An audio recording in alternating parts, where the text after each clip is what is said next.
한번 따라해 보도록 하겠습니다. 부르심과 보내심. 네, 오늘은 부르심과 보내심이라는 제목으로 함께 말씀 나누도록 하겠습니다. 여러분 주보에 오늘 상처 이후 두 갈래의 길이라는 글을 보셨을 텐데 제가 저 스스로를 좀 보면서 여러분들에게 좀 같은 나눔을 했으면 좋겠다 하는 생각이 들어서 이 글을 좀 적어서 여러분에게 드렸습니다. 상처 후에 어떤 사람들은 이제 그 상처를 극복하지 못하고 무너지는 사람, 또 그 상처 앞에 어떤 트라우마를 가지고 이제 극복하지 못하는 사람이 있는가 하면 어떤 사람들은 상처를 극복해서 그 상처를 뛰어넘는 사람들이 있습니다.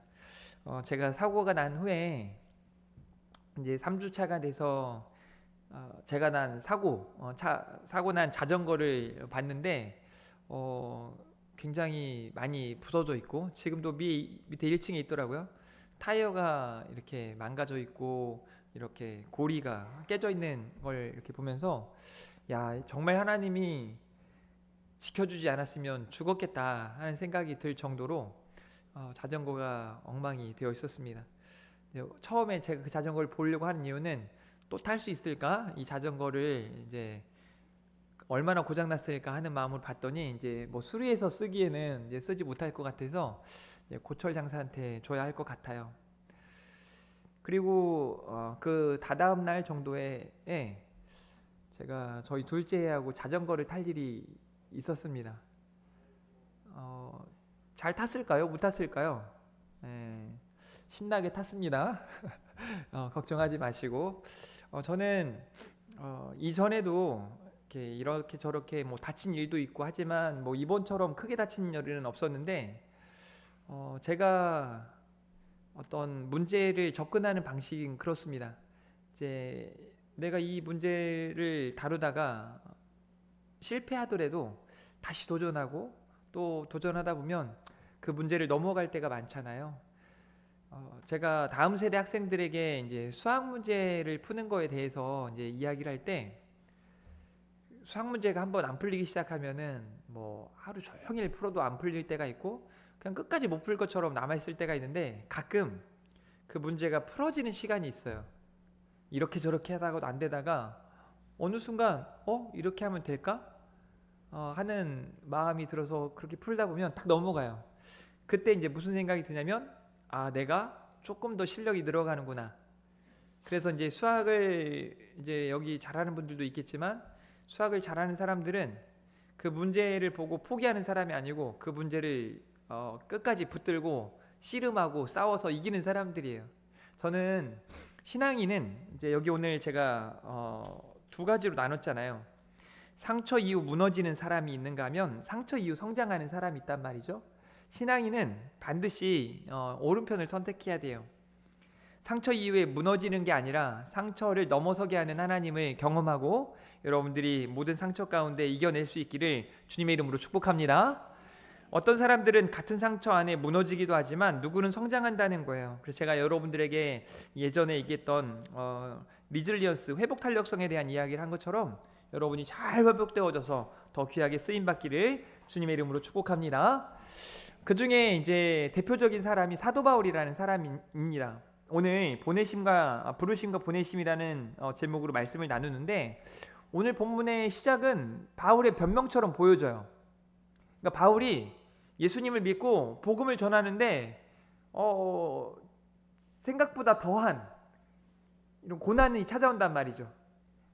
살기가 등등한 위협들이 자꾸 찾아와요. 웬만한 사람들이라면 무너지기 십상입니다. 바울이 여러 서신들 중에 자신이 당했던 고난들에 대해서 이야기하는데 막 퇴장에 맞기도 하고 40의 한한 가만매를 맞기도 하고 배가 파선하고 돌로 찍힘을 당하고 이러는데 여러분 어떨까요? 웬만한 사람들이 한 번 정도 어떤 그런 무너지는 일을 경험하면 다시 그 일을 감당하기가 쉽지 않죠. 그런데 또다시 그런 일이 있고 또다시 그런 일이 있고 심지어 내가 오늘 또 이렇게 복음을 전했을 때 나는 또 돌로 맞을 수 있어. 돌로 맞게 될 거야. 나는 옥에 갇힐 수밖에 없어. 갇히게 될 거야. 라는 생각들이 들면 그 일을 감당하는 게 쉽지 않죠. 바울이 그랬습니다. 바울이 오늘 또 복음을 전하는 중에 많은 사람들에게 거치는 그런 일들을 당하게 돼요. 얼마나 힘든지, 얼마나 속상한지 말씀 붙들고 그 말씀을 전하는 중에 겪는 바울의 고통은 말로 할 수 없었습니다. 사도행전 22장 1절 말씀이에요. 부형들아, 내가 지금 여러분 앞에서 변명하는 말을 들으라. 변명 같은데 바울이 하는 이야기들은 하나님이 나를 이렇게 부르셨고, 주님이 나를 이렇게 부르셨고, 주님이 나를 또 이렇게 보내셨다라는 말들을 한다는 거죠. 그래서 제가 제목을 부르심과 보내심이라고 적어놨습니다. 바울은요, 원래 하나님을 믿는 사람이었어요. 근데 하나님을 믿는다는 것과 예수 그리스도를 믿는다는 게 이 당시에 지금에는 성경을 통해서 하나님을 믿는 것과 예수 그리스도를 믿는 것이 동일한 것처럼 보여지지만, 하나님을 알지만 예수님의 오심에 대하여 듣지 못한 사람들, 그리고 믿지 않는 사람들에게는 예수 그리스도를 영접하지 않아요. 그래서 많은 유대인들이, 심지어 지금까지도 마찬가지죠. 지금까지도 수많은 유대인들이 예수 그리스도를 인정하지 않고 여전히 오실 메시아를 기다리고 있는 사람들도 있단 말이죠. 그리고 지금의 개신교를 가장 극악무도한 이단이라 생각하는 사람들도 있습니다. 바울은요, 하나님에 대하여 열심히 있는 사람이었어요. 3절부터 5절 말씀이 그렇습니다. 자신의 배경들을 이야기하는데 3절에 보니까 나는 유대인으로 길리기아 다소에서 났고 이 성에서 자라 가말리알의 문화에서 우리 조상들의 율법에 엄한 교훈을 받았고 오늘 너희 모든 사람들처럼 하나님께 대하여 열심히 있는 자라. 내가 이 돌을 박해하여 사람을 죽이기까지 했다라고 말하고 있습니다. 하나님께 대하여 열심히 있는 자라고 말하면서 자신이 베냐민 지파 히브리 사람 중에 히브리인이라고 말하면서 엄격한 유대인의 교육을 받았다라는 것, 그리고 로마의 시민권자라는 것을 이야기하고 있는 거죠. 그런데 이 하나님께 대하여 열심히 있는 자가 예수님을 믿는 사람들에게 얼마나 두려운 존재였는가. 남녀를 결박하여 옥에 넘겼고, 또 공문을 가지고 가서 사람들을 결박하고 예루살렘으로 끌어다가 형벌을 받게 하려고 나아가는, 그래서 스스로를 이렇게 디모데전서에는 말하고 있습니다. 나는 비방자요, 박해자요, 폭행자였다. 말씀을 한번 봅시다. 내가 전에는 비방자요, 박해자요, 폭행자였으나 라고 이야기하죠. 예수를 믿기 전에, 예수 그리스도를 알기 전에 본인의 삶을 이야기하는 거예요. 그런데 예수님을 만나고 나니까 도리어 긍휼을 입은 것은 내가 믿지 아니할 때 알지 못하고 행하였음이라 라고 말하고 있습니다. 그래서 제가 오늘 여러분들에게 먼저 좀 우리가 받은 은혜, 여러분이 경험한 은혜는 어떤 은혜인가를 생각해보는 시간이 필요합니다. 사랑하는 성도 여러분, 여러분은 하나님의 은혜를 간직하며 살아가고 계십니까? 나를 부르시고 나를 믿게 하시고 나를 구원의 감격과 영생의 소망 가운데 살게 하신 하나님을 기억하며 살기를 주님의 이름으로 축복합니다. 하나님의 은혜를 잊지 마시기를 바랍니다. 우리가 예수님을 믿기 전에는 소망이 없었기 때문이에요. 하나님을 믿노라 말하면서 오신 예수 그리스도를 믿지 않는 바울에게는 소망이 없었음을 여러분 기억하시기를 바랍니다. 그런 그에게 우리 주님이 찾아가셔서 하나님의 은혜로 함께 하신 줄 믿으시길 바랍니다. 주님의 부르심이 이렇습니다. 사울아, 내가 왜 나를 박해하느냐? 오늘 본문 6절부터 9절까지의 말씀이에요. 이건 부르심에 대한 메시지입니다. 바울이 이 유대인들 앞에서 변명을 하는데 우리 주님이 나를 어떻게 부르셨는지를 고백하는 거예요. 한마디로 간증하는 겁니다. 22장 6절 말씀에 보니까 가는 중 다메섹에 가까이 갔을 때 오정쯤 되어 호련히 하늘로부터 큰 빛이 나를 둘러 비침해 다메섹 도상에서의 부르심을 이야기하고 있는 거죠. 내가 땅에 엎드러져 들으니 소리 있어 이르되 사울아 사울아 내가 왜 나를 박해하느냐 하시거늘 이라고 말씀하세요. 이전에 제가 9장에서 설교할 때 이 부분에서도 여러분들에게 메시지를 전할 때 사실 바울이 박해한 사람들은 예수님이 아니라 누구였습니까? 예수님을 믿는 사람들이에요. 예수님을 믿겠노라 말하고 구주로 고백하고 그 주님의 이름을 부르고 함께 믿음으로 나아가는 기독교인들을 사울이 박해했단 말이죠. 하나님에 대하여 열심히 있는 사람, 그 사람이 예수 그리스도를 믿는 사람들을 조금 더 여러분에게 쉽게 이야기해 볼까요? 하나님을 믿노라 말하지만 이 땅에 오신 하나님을 믿지 않는, 예수 그리스도는요 이 땅에 오신 하나님이세요. 성육신이라고 말하잖아요. 성육신하신 예수 그리스도를 믿지 않는 그런 사울이 예수 그리스도를 믿는 사람들을 박해하는 그 현장 가운데 주님이 찾아가셔서 말씀하시는 거예요. 어찌하여 기독교인들이 당하는 박해를 나를, 예수 그리스도가 말씀하시는 거예요. 왜 나를 박해하느냐라고 말씀하세요. 바울이 주님 누구십니까? 라고 물을 때 예수님이 말씀하시는 거죠. 나는 내가 박해하는 나사렛 예수라 하시더라 라고 말씀하세요. 나와 함께 있는 사람들이 빛을 보면서도 나에게 말씀하시는 이의 소리는 듣지 못하더라. 함께 나아가는 사람들 중에 바울만 하나님의 음성을, 주님의 음성을 들었음을 이야기하고 있는 거죠.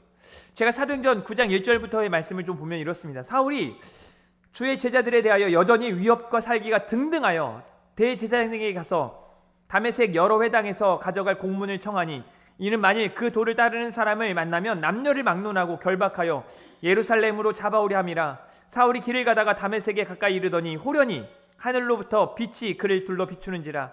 땅에 엎드러져 들음에 소리가 있어 이르시되 사울아 사울아 내가 어찌하여 나를 박해하느냐 하시거늘 대답하되 주여 누구니이까 이르시되 나는 내가 박해하는 예수라 라고 말씀하시는 거죠. 죄의 자리에서 우리 주님이 사도 바울을 부르셨습니다. 우리는 은혜라고 말할 수밖에 없습니다. 그 은혜를 저와 여러분도 경험한 줄 믿으시길 바랍니다. 여러분이 주를 찾아서 주님을 만난 것이 아니라 주님께서 죄인인 우리들에게 찾아오셔서 저와 여러분을 부르시고 은혜 가운데 믿음 주신 줄 믿으시길 바랍니다. 그 부르심에 확신을 갖고 살아가는 하나님의 사람, 성도들 되시기를 간절히 바랍니다. 우리 인생 가운데 찾아오신 예수 그리스도, 그 부르심을 잊지 않고 살아가는 사랑하는 성도들 되기를 바랍니다. 그리고 우리 주님은 그런 바울을 또 보내십니다. 은혜 가운데 부르시고 은혜 중에 함께 하시겠다 말씀하시며 세상 가운데 보내시는 거죠. 그리고 바울이 묻습니다. 주님, 무엇을 하리이까? 우리도 한번 물어볼까요? 따라하겠습니다. 예수님, 우리가 무엇 하리이까? 매일 그렇게 기도하기를 바랍니다. 여러분, 주님이 계속 말씀하고 계시는 거 아십니까?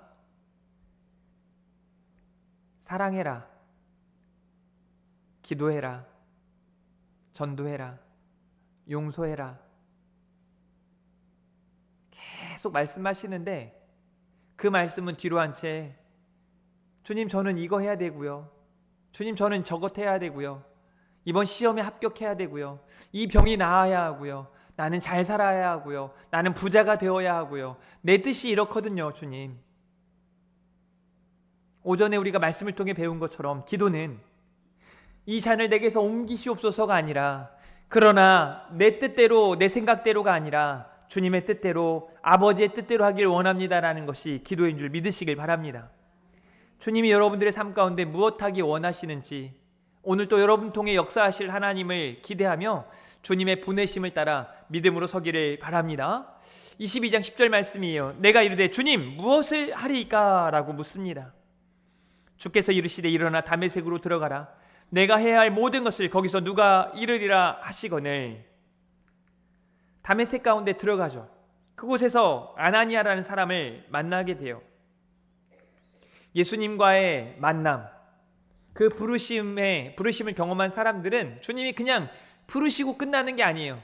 소명만이 있는 게 아닙니다. 비전을 보게 하시고 사명을 감당케 하시는 줄 믿으시길 바랍니다.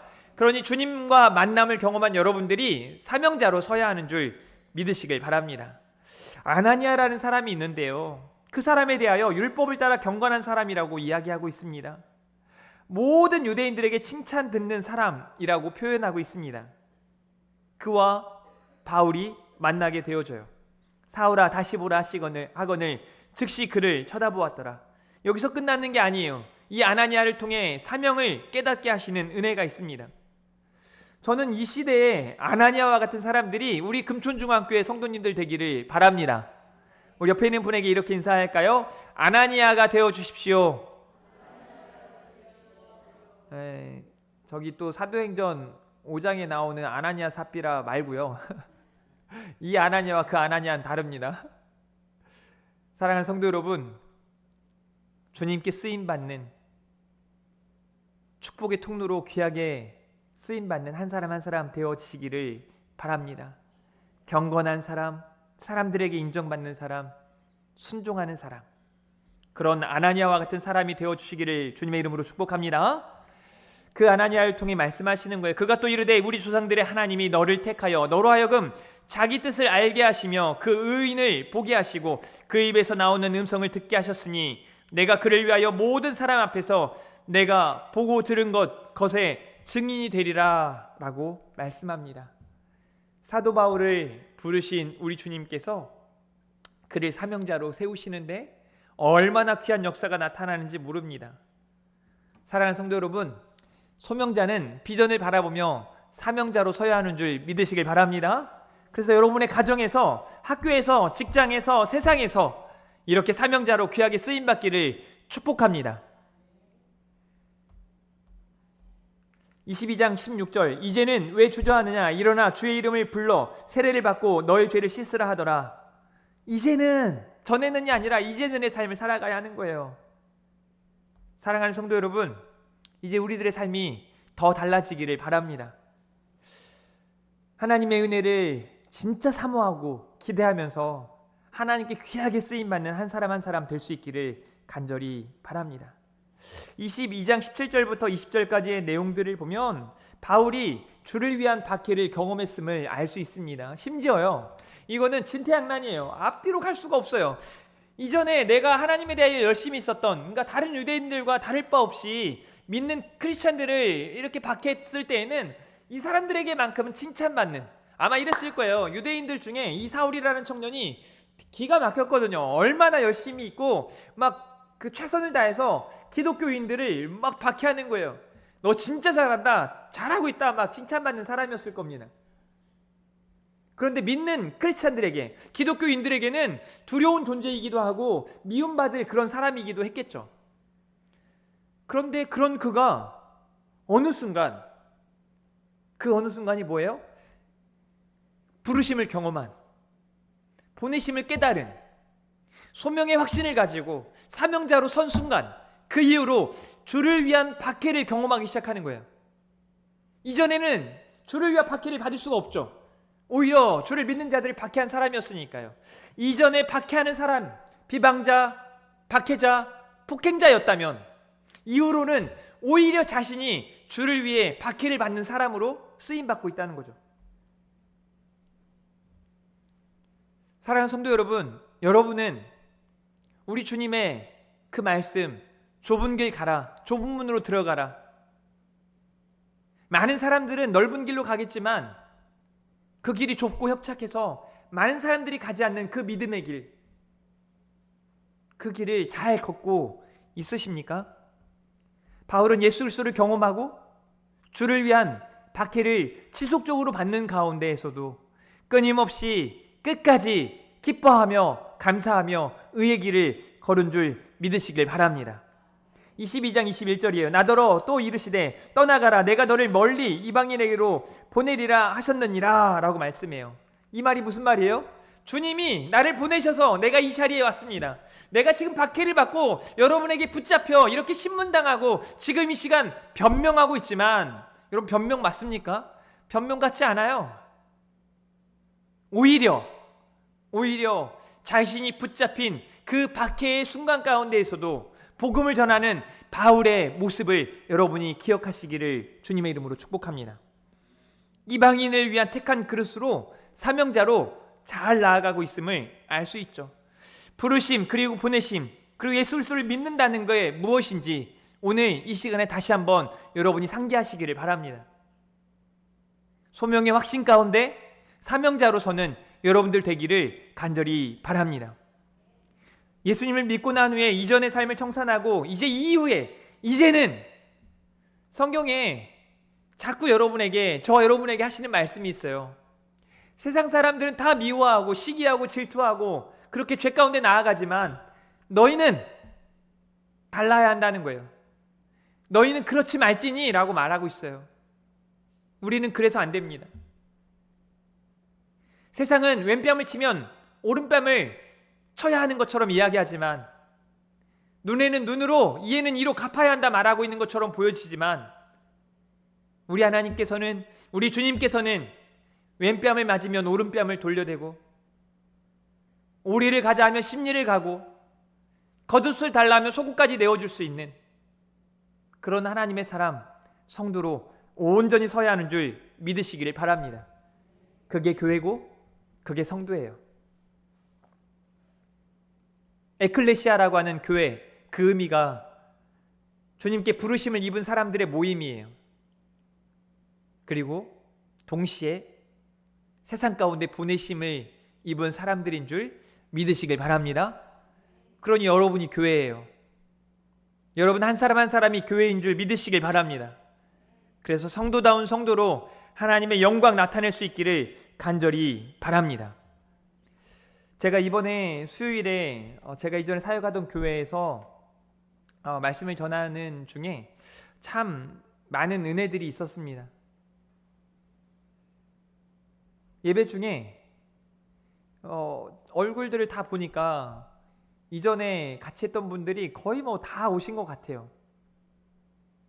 심지어 막 길을 가다가 뭐 목욕탕을 가는 길이었는지 수영하러 가는 길이었는지 TV 앞에 제 얼굴이 나오니까 차를 그냥 아무 길바닥에 딱 세워놓고 예배드리러 와가지고 예배 함께하고, 또 수요예배 잘 오지 못하는 청년들도 일을 빨리 마치고 예배 가운데 막 오기 위해서 애써가지고 함께 와서 예배하고, 그리고 서로 위로하고 격려하면서 이렇게까지 애쓰시는구나.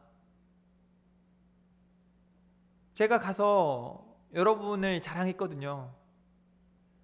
예배에 사모함이 있고 얼마나 열심히 있는지 모른다고. 제가 사랑받고 있다고 표현했습니다. 사랑하는 우리 성도 여러분, 더 사랑했으면 좋겠습니다. 주님 안에 우리가 한 형제요 자매임을 기억하면서 더 사랑하고 더 기도하고 거룩을 위해 더 힘써 나아갔으면 좋겠습니다.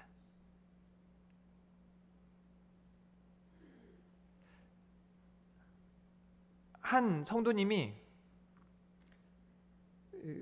봉투 하나를 제가 전달을 받았어요. 근데 분명 그분은 저하고 인사를 안 하고 갈 분이 아니거든요.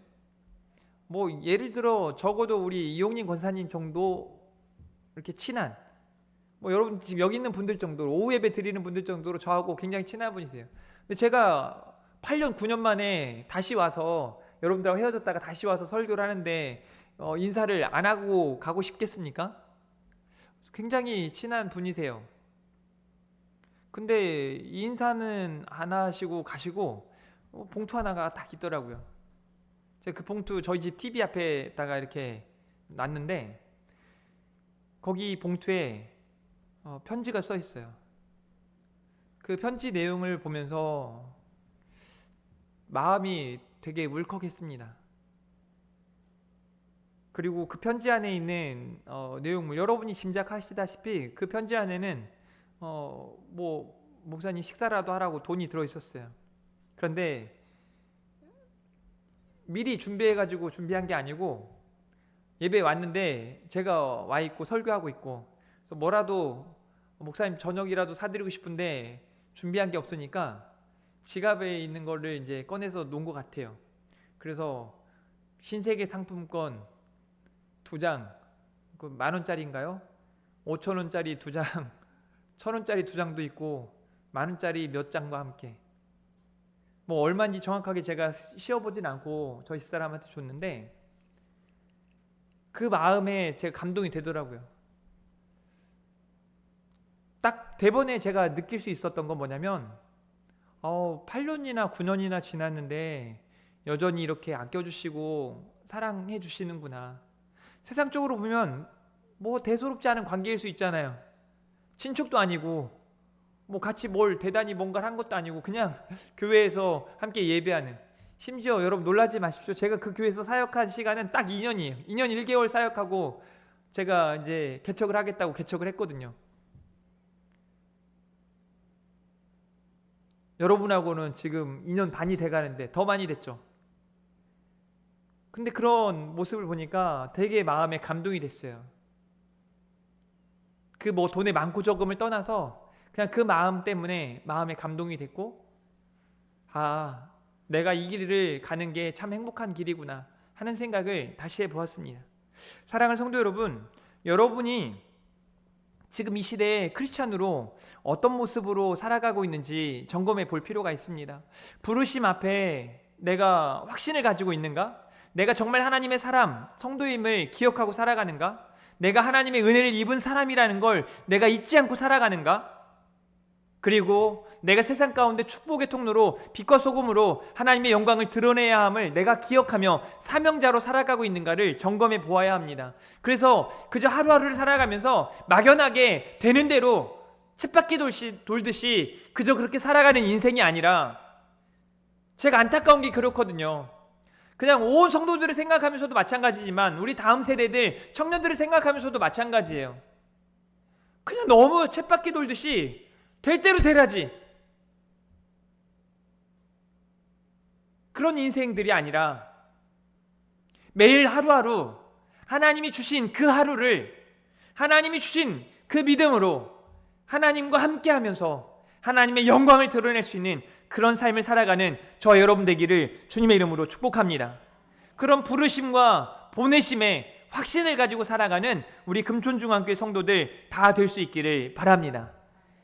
그래서 오늘 이 찬양 함께 부르면서 은혜를 누렸으면 좋겠는데요, 내 삶의 이유라 라는 찬양이에요. 저도 이 찬양의 앞부분은 잘 모르겠어요. 어찌됐든 여러 차례 불러보면서 그 뒷부분의 후렴 부분이 너무 감동이 되고, 이 찬양을 같이 고백하면서 우리가 결단하면서 하나님께 찬양 올려드리고 또 기도하고 예배 마치도록 하겠습니다. 내 삶의 이유라 함께 찬양 올려드립니다.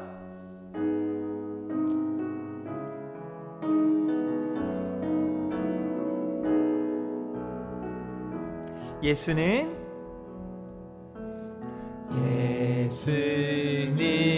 내 힘이요, 나의 기쁨, 내 참 소망, 그 이름의 생명이 내 삶의 이유라. 다시 한번, 예수는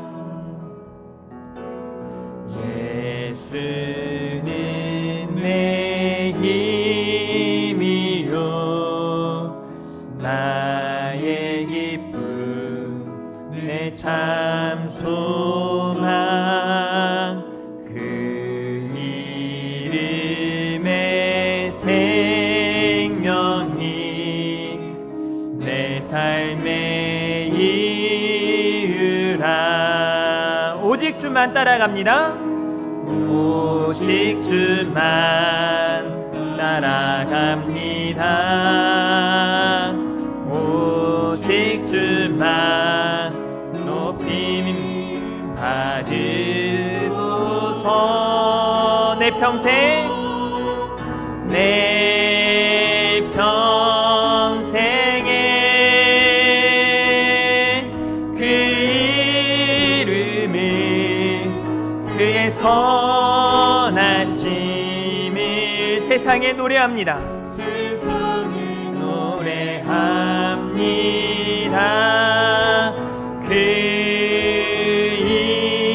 이름에 그 신능력, 영원한 생명이 내 삶의 이유라.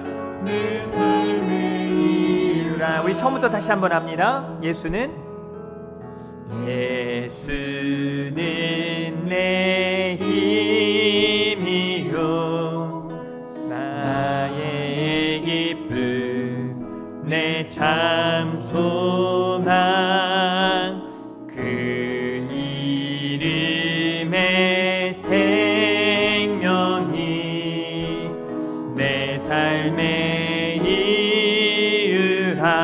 오직 주만 따라갑니다. 오직 주만 따라갑니다. 오직 주만 높임 받으소서. 내 평생 내 평생에 그 이름을 그의 선하심을 세상에 노래합니다. 그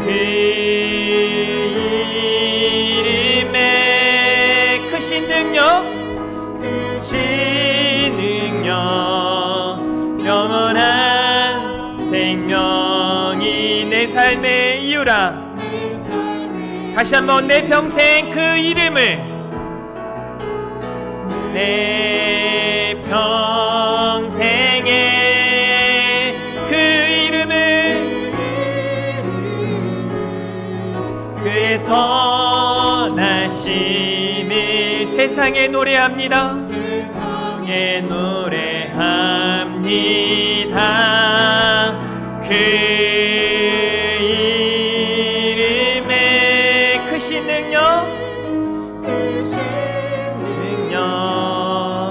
영원한 생명이 내 삶의 이유라.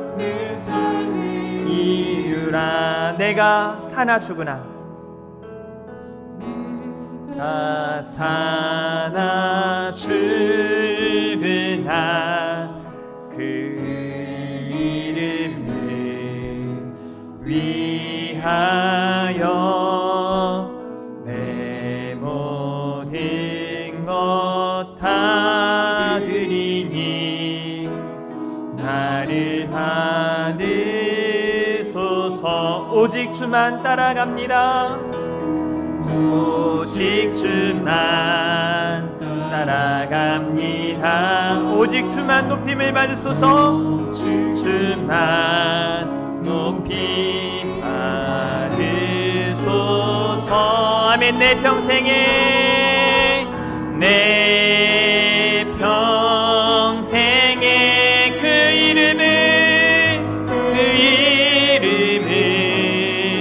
그의 선하심을 세상에 노래합니다. 노래합니다. 그 이름의 크신 능력 영원한 생명이 내 삶의 이유라. 우리 마지막으로 한 번 더 내 평생의 그 이름을 평생에 그 이름을 그의 선하심을 세상에 노래합니다. 그